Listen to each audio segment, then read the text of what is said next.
Hello friends, તમને ખબર છે આ બર્થડેનો સરપ્રાઈઝ મને મારા ભાઈ બહેનોએ આપ્યું છે, એ પણ મારા બર્થડેની એક રાત પહેલાં જ 12 વાગ્યા.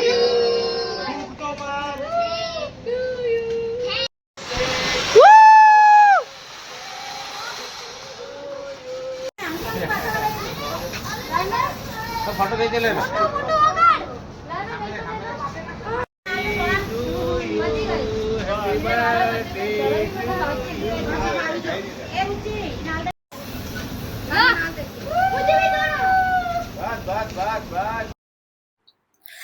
મારું બર્થડે સેલિબ્રેશન કર્યા પછી હું મારા બર્થડેને સેલિબ્રેટ કરવા માટે આવી ગઈ હતી 100 એકર ક્લબ એન્ડ રિસોર્ટ.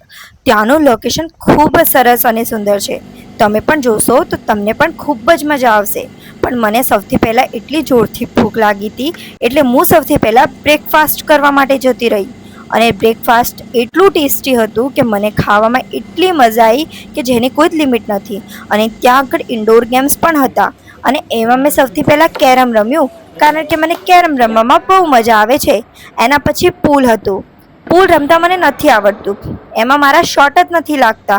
તો પણ મેં જેમ તેમ કરીને ટ્રાય તો કર્યું, પણ છેલ્લે ટ્રાય કર્યા પછી મને એ ગેમ નથી આવડ્યું, તો મને ખૂબ હસવું આવ્યું. એના પછી ત્યાં આગળ 1 મિનિટના ઘણા બધા ગેમ્સ હતા, જેને નાના છોકરાઓ પણ રમી શકે છે. પણ મને એ ગેમ રમવામાં કંટાળો આવતો હતો.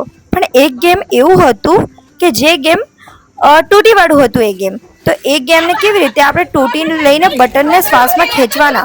મને એવું હતું કે એક બે બટન મોઢામાં અંદર જતું રહેશે તો મારા બર્થડેના દિવસે રામ રામ થઈ જશે. પણ તો એ ગેમ મેં કમ્પ્લીટ કર્યું. એના પછી બોલવાળું ગેમ હતું.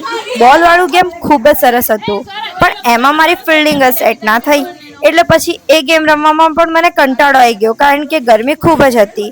એના પછી તમે જોઈ શકો છો.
આના પછી હતો આ નિશાનેબાજીનો ગેમ.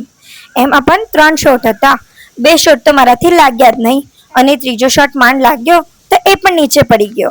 અને આ બોક્સિંગ, આમાં તો મને જેટલા લોકો ઉપર ગુસ્સો આવે છે એમનું મોઢું વિચારીને મેં મુક્કા માર્યા. એના પછી હતું તીર કમાણબાજી, પણ એમાં પણ મારે સહેમત થયું. 3 શોટ હતા.